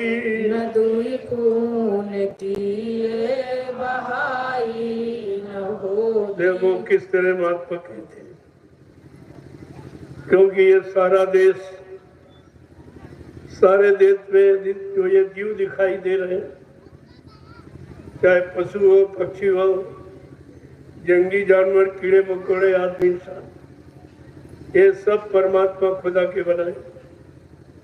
किसी इंसान विज्ञान ने कुछ नहीं बनाया। जब आपने बनाया नहीं है तो इनको मारने काटने का अधिकार किसने? ये सबसे बड़ा आपका अपराध गुनाह है। इसकी सजा कभी माफ नहीं। तो भगवान ने इन जीवों को बनाया था आपके मनुष्य को, ये सब मनुष्य की मदद सहयोग करेंगे और मनुष्य इनसे दया और प्रेम का व्यवहार करे, ये सब तुम्हारी मदद करे। तो लेकिन आपने तो किया नहीं, प्रेम दया को बुला के मारने काटने लगे और मार काट कर उन्हीं का मुर्दा मांस खाने भी लगे। ये मनुष्य मंदिर है, इसको भगवान ने अपने हाथ से बनाया। चिति जल पावक गगन समीरा, पंच तत्व रचित शरीर, जल पृथ्वी अग्नि वायु आकाश, 5 मसालों को मिलाकर विचित्र कारीगरी से परमात्मा ने मनुष्य मंदिर को तैयार किया और इसी में अपनी चेतन जीवात्मा को बैठा। इस जीवात्मा के कारण ये चलता फिरता बोलता काम करता नजर आ रहा। अगर परमात्मा अपनी चेतन शक्ति जीवात्मा को निकाल ले शरीर से तो 1 मिनट में शरीर मुर्दा बन, देर नहीं लगेगी। जिस जीवात्मा के कारण ये जिंदा हमारा शरीर है, काम करता है, सबको दिखाई दे रहा है, वो कितनी कीमतवान है। तो श्वेत कीमती उस जीवात्मा के लिए आपने क्या किया? जिसने मुर्दे को जिंदा, वैसे शरीर मुर्दा है, जीवात्मा के निकल जाने पर तो मुर्दा हो ही जाता है। जब तक जीवात्मा रहेगी तब तक ये जिंदा रहेगा, काम करेगा। आत्मा के निकलते ही ये मुर्दा, और आपने उस जीवात्मा के लिए भी सब कुछ। सृष्टि में केवल बाबा जी जिन्होंने जीवात्मा के कल्याण की बात कही और जीवात्मा का कल्याण करने की बात कही। बाकी सृष्टि में जीवात्मा के बारे में कभी सार से लेकर जितने संताएं जानकारी सबने दी है, लेकिन ये किसी ने नहीं कहा कि जिनको हमने नाम दान दिया है, जब तक इनकी जीवात्मा को घर नहीं पहुंचा दूंगा तब तक मैं मानव शरीर को छोड़ के जाने वाला नहीं हूँ। ये वादा किसी का, ये केवल वादा बाबा जय गुरुदेव जी महाराज सृष्टि में किसी का वादा, और ये भी किसी ने वादा नहीं किया कि तुम जय श्री राम कहोगे मैं तुमको मिलूंगा, मैं तुम्हारी मदद करूंगा, या राधे श्याम कहोगे मैं तुमको मिलूंगा, मैं तुम्हारी मदद करूंगा, या ओम शिव कहोगे मैं तुमको मिलूंगा। यानी मतलब ये वादा किसी का नहीं। लेकिन बाबा जय गुरुदेव जी महाराज ने क्या था, जब तुम्हारी मदद कोई न करे और तुम चारों तरफ से निराश हो गए हो, तो कहा बच्चा तुम जय गुरुदेव नाम लेना, मैं तुमको मिलूंगा, मैं तुम्हारी मदद करूंगा। शंका किस बात? ये वादा सृष्टि में किसी का नहीं। इतना बड़ा वादा जिसने आपकी जीवात्मा के कल्याण के लिए अंत समय में किया, वो कितनी महत्वपूर्ण, और ये किसी ने कहा नहीं, क्योंकि ये कहने की सबकी सामर्थ्य किसी में नहीं। ये सबकी बस की बात नहीं कि कह दे इतनी बड़ी बात, और आपके लिए भी कहा फिर भी आपने नहीं समझा। जो अंत समय में मिलने के लिए कह रहा हो, तुम गए हो मर गए, अंत समय में भी कौन मिलेगा, कौन तुम्हारी मदद करेगा? यही जानकारी सब रखनी चाहिए। तो कहा जितने जीव परमात्मा ने बनाए, हमारा आपका शरीर भी उसी भगवान का बनाया, और ये बकरा है, मुर्गा है, ये सब पशु पक्षी है, सब उसी के बनाए। तो उस परम पिता परमात्मा के नाते तो हम सब भाई भाई हुए, शरीर से भी भाई भाई हुए, और सब में जीवात्मा परमात्मा की, तो जीवात्मा के नाते भी भाई हुए। लेकिन अगर भाईचारा बना रहता तो मारकाट हिंसा तत्व हम ये नहीं, ये आपको ज्ञान किसी ने नहीं कराया। ये सब भाई भाई, सब परमात्मा खुदा के बनाए शरीर है, इसलिए सब भाई भाई है। और शरीर को चलाने के लिए जो जीवात्मा परमात्मा का अंश है ये भी सब में है, तो जीवात्मा के नाते ही सब भाई। जब भाई भाई तो लड़ाई कैसे? ये मार काट खून खराबा कहता, भाई को मारो काटो उसके मांस को खाओ, ये कौन सी नीति, कौन सा धर्म है और कौन सा यानी मतलब तुमको गुरु बताता है। तो ये कह रहे हैं आगे से कि घट घट के इंसान में रहता भगवान, घट घट के इंसान में रहता भगवान, और इसकी नहीं तुम को है कोई पहचान, इसकी नहीं तुमको है कोई पहचान। अगर दिल भवन में सफाई जो होती, अगर दिल भवन में सफाई जो होती, तो मंदिर के मस्जिद बनाई न होती, तो मंदिर मस्जिद बनाई न होती। अगर बात संतों की मानी जो होती, अगर बात संतों की मानी जो होती, तो सिर पे तुम्हारे ये आफत न आती, तो सिर पे ये आफत तुम्हारे न आती।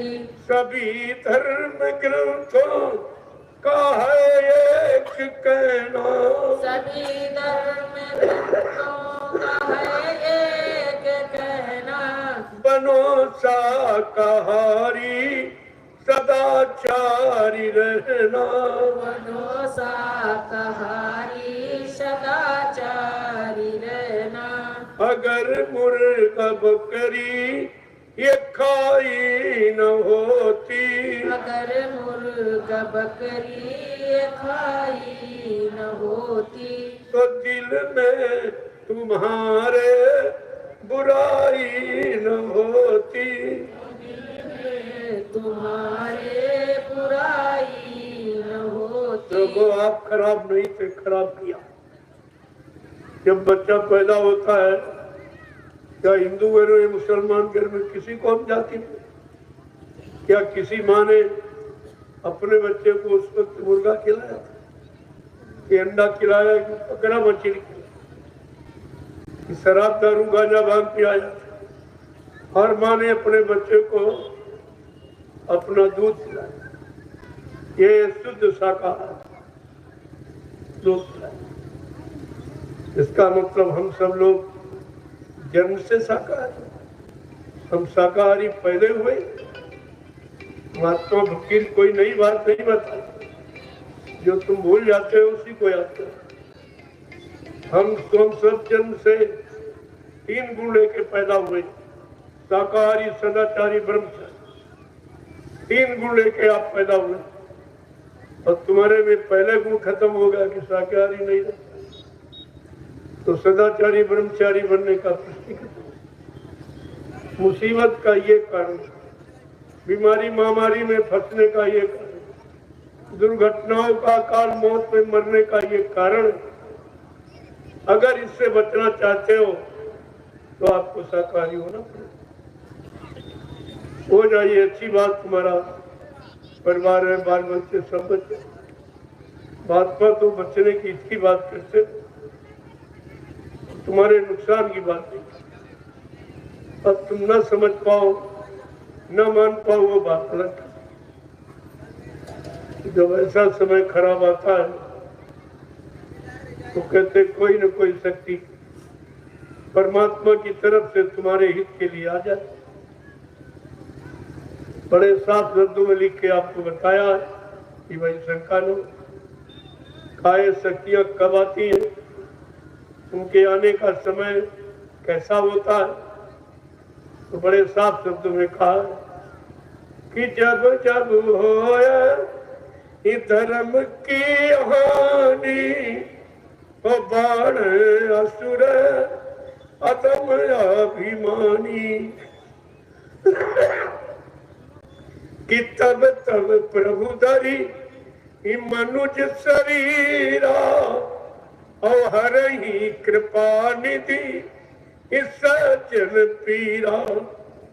का जब जब धर्म की हानि हो, मानवता इंसानियत समाप्त हो जाए, प्रेम प्यार मोहब्बत सेवा दया सदाचार परमात्मा की यादगार मानव के दिल दिमाग से चली जाएगी, मानव के मन मस्तिष्क में माँ बहन बेटी बहू की पहचान खत्म हो जाएगी, कहते तब तब परमात्मा की तरफ से कोई न कोई शक्ति मनुष्य शरीर में आके तुम्हें दिशा निर्देश करेगी, अच्छे सच्चे रास्ते की जानकारी दी, अच्छे सच्चे रास्ते पर चलने की प्रेरणा दी। ये सब लिखा हर युग के लिए। द्वापर के लिए गीता कह रही यदा यदा हि धर्म ग्लानिर्भवति भारत अभ्युत्थानम धर्मस्य तदात्मानं सृजाम्यहम्। लेकिन गीता इतना कह के शांत नहीं, कलयुग के लिए कुछ कह रही है कि कलयुग में क्या परित्राणाय साधूनाम विनाशाय दुष्कृताम धर्म संस्थापन संभवामि युगे। दुख तकलीफ मुसीबत आपत्ति बीमारी महामारी जब बढ़ेगी तो साधु संत महात्मा उनके द्वारा देश में एक अच्छी सच्ची व्यवस्था का सूत्रपात, अच्छे सच्चे ईमानदार चरित्रवान समाज का निर्माण होगा। वो साधु संत महात्माओं के द्वारा। देखो गीता ये भी कह रही, लेकिन आप शायद इस पंक्तियों को पढ़े नहीं आप, वही तो रुक गए, लेकिन ये नहीं पढ़ा कि कलयुग में कौन आएगा। तो परित्राणाम साधूनाम विनाशाय दुष्कृताम धर्म संस्थापन संभवानि युगे। साधु संत महात्मा विनाशाय दुष्कृताम, जिन दूषित कर्मों को करके समाज परिवारों की विनाशकारी स्थिति बन जाएगी, उससे रोकने के लिए साधु संत महात्मा और उनकी लेख वाली अच्छी बात लोग मान लाएंगे तो उनका कल्याण हो जाएगा।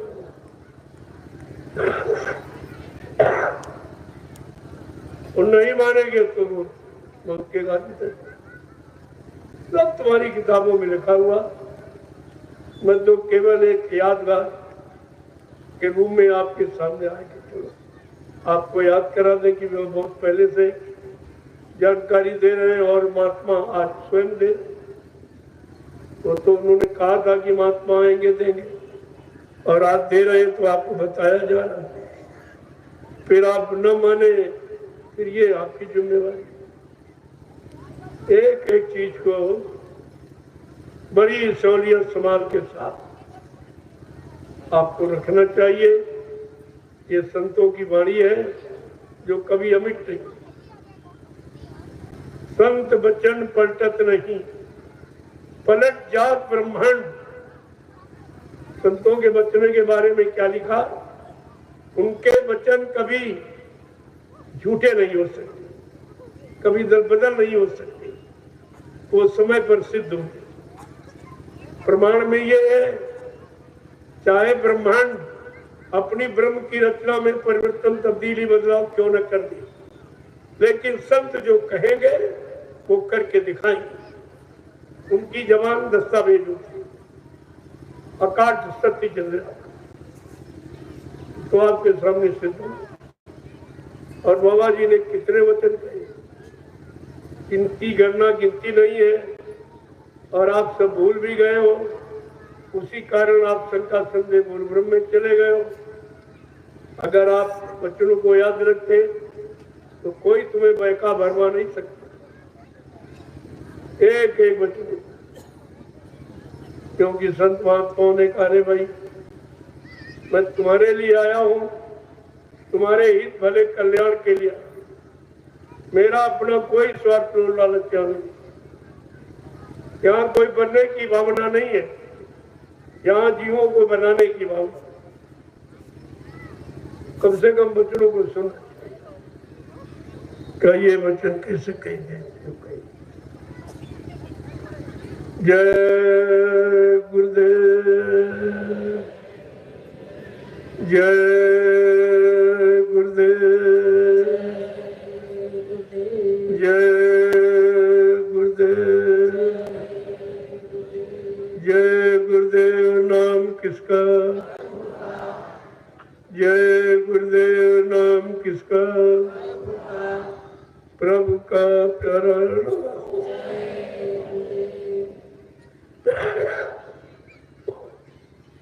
अब आप लोग खड़े हो जाओ। देखो मेरा स्वास्थ्य बहुत खराब, लेकिन फिर भी मैं वादा आपका पूरा करूं। आज 15 रोज से बहुत ज्यादा था, लेकिन बराबर कार्यक्रम करता, क्योंकि मैं जो कहता हूं उसे करता। यहाँ वादा खिलाफी नहीं होती। इतनी परेशानी मुसीबत क्यों ना, लेकिन बच्चों को टाला।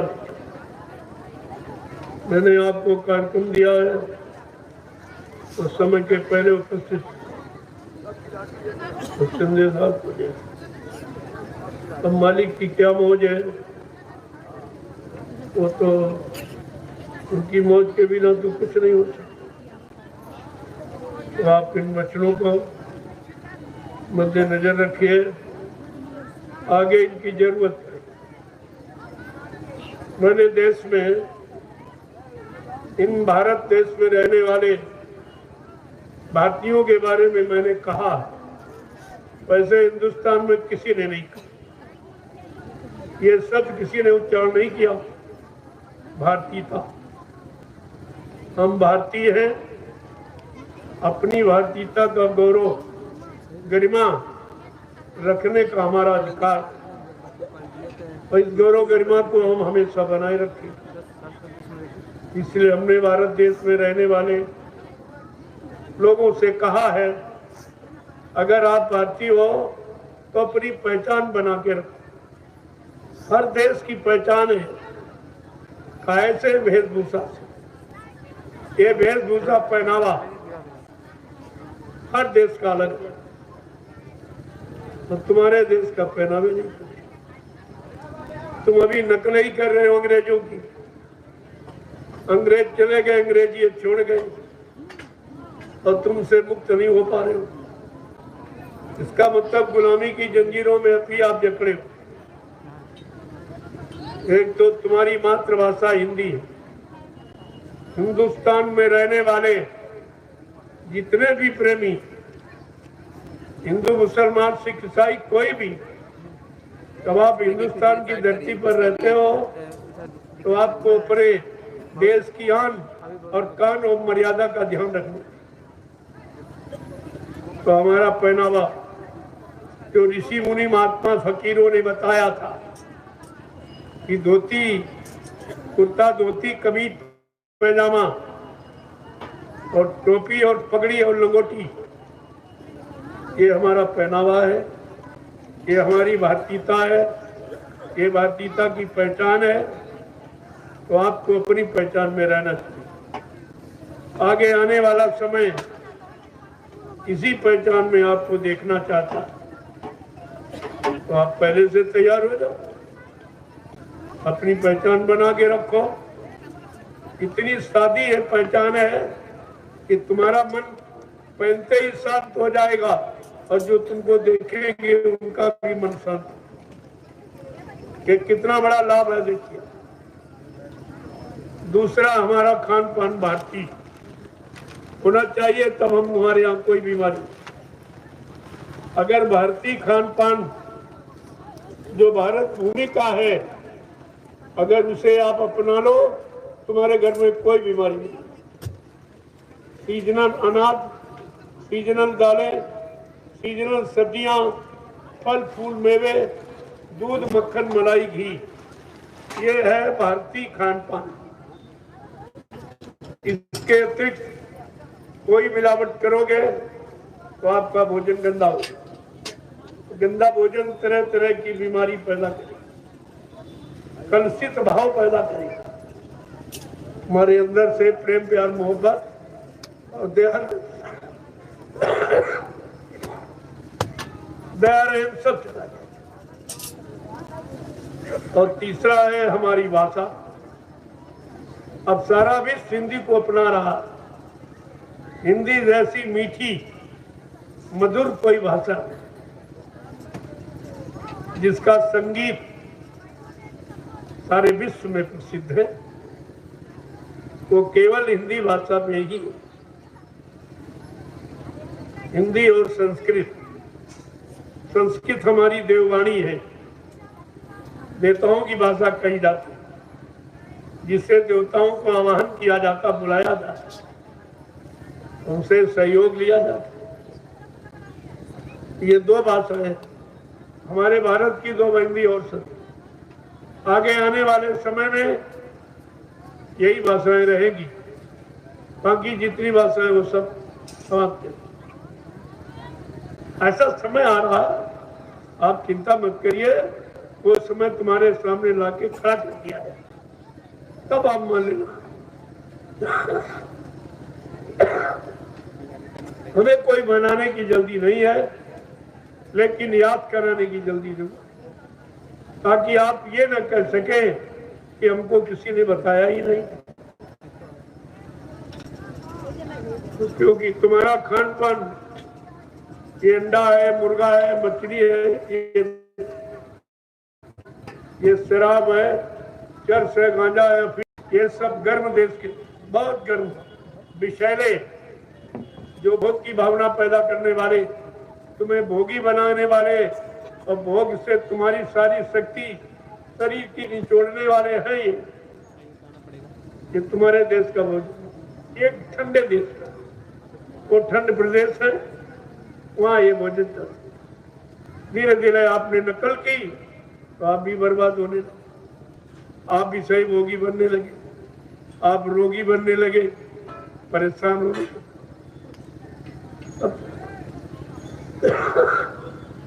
आपका भोजन है शुद्ध शाकाहार, सात्विक आहार, जो कुदरत ने आपको दिया है, वो तुम्हारे देश का भोजन है। वो क्या है? सीजनल अनाज, सीजनल दालें, सीजनल सब्जियां, फल फूल मेवे, दूध मक्खन मलाई घी, इसको कहते हैं शुद्ध आहार। जब ये आहार आप करोगे, तुम्हारे अंदर कोई बीमारी किसी तरह की नहीं होगी, तुम्हारे मन में कोई खराबी नहीं आएगी, मन तुम्हारा भी सही भोगी नहीं बनेगा। एक तरह से लाभ नहीं, हजारों किस्म का लाभ है। तो ये आपको ध्यान में रखना चाहिए। मैंने 15 सितंबर 2023 को ये घोषणा की थी, बलिया और मऊ और आजमगढ़ के बॉर्डर पर मैंने कार्यक्रम किया था। वहां पर मैंने ये घोषणा पूरे हिंदुस्तान के लिए की, पूरे भारत के लिए। अगर हम सब भारतीय, अगर हम सब भारतीय हैं, तो हमको अपनी भारतीयता की पहचान नहीं। तो हमारा पहचान है हमारी वेशभूषा, एकदम सादगी। अगर ये अपना लो, देखो क्या इसमें रस है, कितना इसमें प्रेम है। देख कर लोगों की भावनाएं निर्मल पवित्र हो जाती हैं। ऐसे नहीं ऋषि मुनि महात्मा फकीरों ने ऐसे नहीं रखी है, इस पोशाक को इसलिए रखा है। और आप ये जो मोटा जीन्स पैंट पहनते तो अंग्रेजों का, ये तुम्हारी नहीं पोशाक। इसलिए तरह तरह की बीमारी, ये चर्म रोग, खाज खुजली, क्योंकि इसमें हवा प्रकाश का यानी लवालिश भी नहीं होता है, बीमारी आने का ये भी एक कारण है। आप अपनी वेशभूषा में आ जाओ, भारतीय वेशभूषा, तो आपको सब लाभ मिलेगा। ये धरती इतनी पावन पवित्र है, जिस पर भगवान ने जन्म लेना अच्छा समझा है। और ज्यादातर अवतार भारत भूमि पर हुए। अन्य देशों में तो एक आध कोई प्रमाण के लिए है, बाकी ज्यादातर सब भारत में। जो भूमि भगवान को प्यारी है तो कोई न कोई तो इसमें महत्व है ही।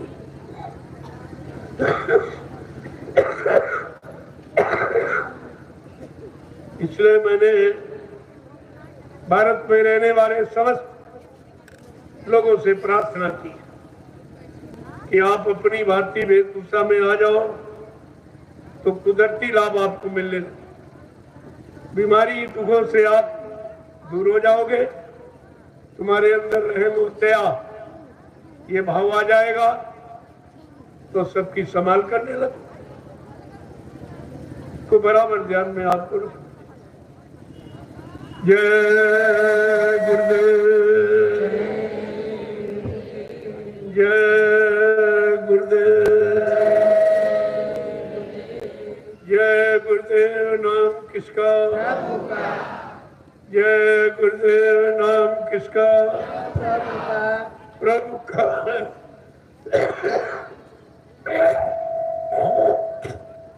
जय गुरुदेव। नाम किसका?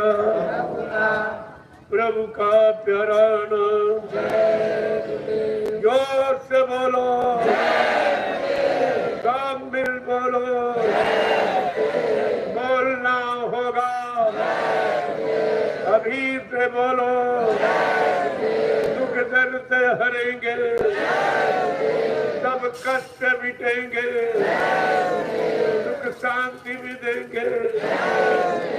सबके दाता, सबके मालिक, प्रेम से बोलो। ये नाम नहीं इंसान का, ये काम नहीं इंसान का। इस बात को गांठ में बांधो। अब ये काम इंसानों के बस का नहीं था, चाहे कोई पक्ष पहलू हो, ये इंसानों का काम खत्म।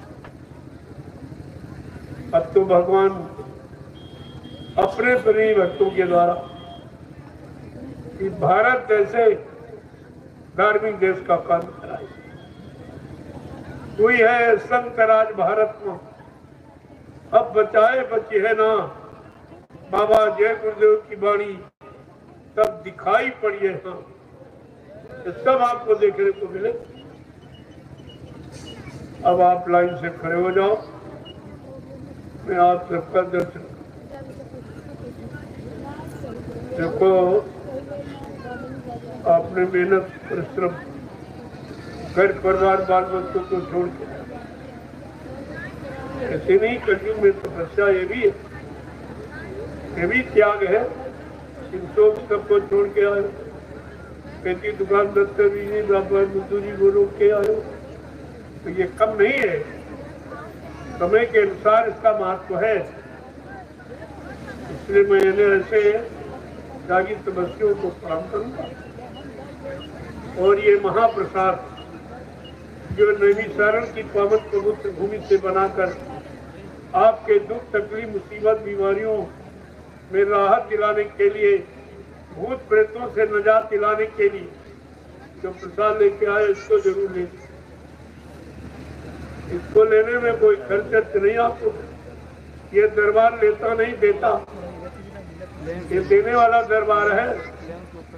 आपने देखा नहीं अभी कल शोभा यात्रा में कितना दिया, कुछ मांगा नहीं गया। जो प्रेमी स्वेच्छा से कि भाई हमारा कुछ सहयोग होना चाहिए, उन्होंने दिया, उसको रख लिया।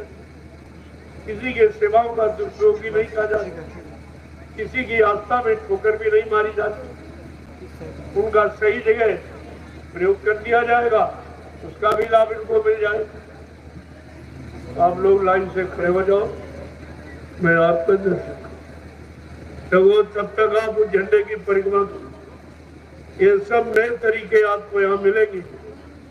जब झंडे की परिक्रमा करोगे 21 बार, 51 बार, 101 बार देव गुरुदेव नाम प्रभु का लेते हुए, तो देखिए आपकी बीमारी में यदि कितनी कमी हो गई, भूत प्रेत जात मिल गई आपको, ये सब काम इस दरबार में होता मुफ्त, निःशुल्क, कोई पैसा नहीं। यहाँ कोई दान दक्षिणा की बात नहीं होती, ये सब निःशुल्क सेवाएं आपकी। और जो आप देते हो मानते हो नहीं कि नहीं नहीं हमारा फूल ले लो, हमारा अच्छी जगह लगा देना, तो हमने कहा ठीक है, मैं आपका नवी शरण में लगा दूंगा। वहाँ 3 आश्रमों का निर्माण तो ऐसे ही होगा। जय गुरुदेव। अब आप लाइन में खड़े हो जाओ। ये हमारी एक मर्यादा है कि एक लाइन में पुरुष, एक में महिलाएं खड़ी होता की एक मर्यादा है। तो धीरज से आप आओ, मैं एक एक को प्रणाम करूं, एक एक का दर्शन करूं, ये प्रसाद भी आपको मिल जाए। ये इलायची दाना राम नाने असली प्रसाद। ये लड्डू वड्डू तो बाल बच्चों के लिए दे दिया जाता, बाकी प्रसाद असली वो, उसको लेना मत भूलिए। तो सालों रखे लो, खराब नहीं होगा। लड्डू 2-4 दिन में खराब हो जाए, ये नहीं प्रसाद।